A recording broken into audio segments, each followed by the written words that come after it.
बना। ए भौजी बिना लगवले रंग ये भौजी तोहरा के हम जाई बना।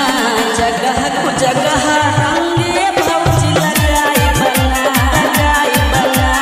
बिना लगवले रंग ये भौजी तोहरा के हम जाई बना।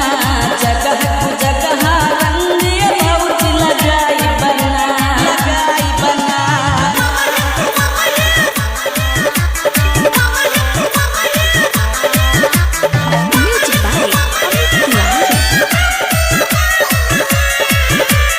ए भौजी मन करेला खेले के रंगवा ता काहे के सोचेला।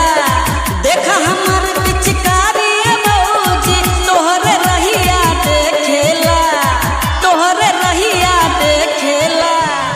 मन करेला खेले के रंगवा ता काहे के सोचेला। देखा हमर पिचकारी भौजी तोहरे रहिया देखेला। फिर नाई सन मौका मिली भीतरी से बहरा तू आवो ना, तू आवो ना। बिना लगवले रंग ये भौजी तोहरा के हम जाई बना।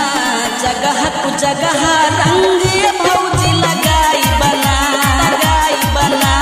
बिना लगवले रंग ये भौजी तोहरा के हम जाई बना।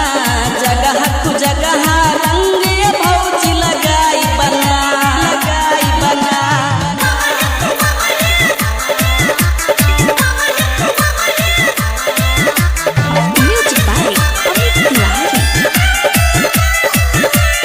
ए भौजी खोल दा तू के वाणी भौजी ना त छिड़ जाई जंग हो।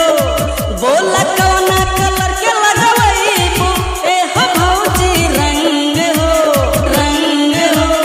ए भौजी खोल दा तू के वाणी भौजी ना त छिड़ जाई जंग हो। बोला कौना कलर के लगवईबू ए हो भौजी रंग हो। खेलम होली खुलेम खुला भीतरी से बाहर तू आवो ना, आवो ना। बिना लगवले रंग ये भौजी तोहरा के हम जाई बना। जगह को जगह रंग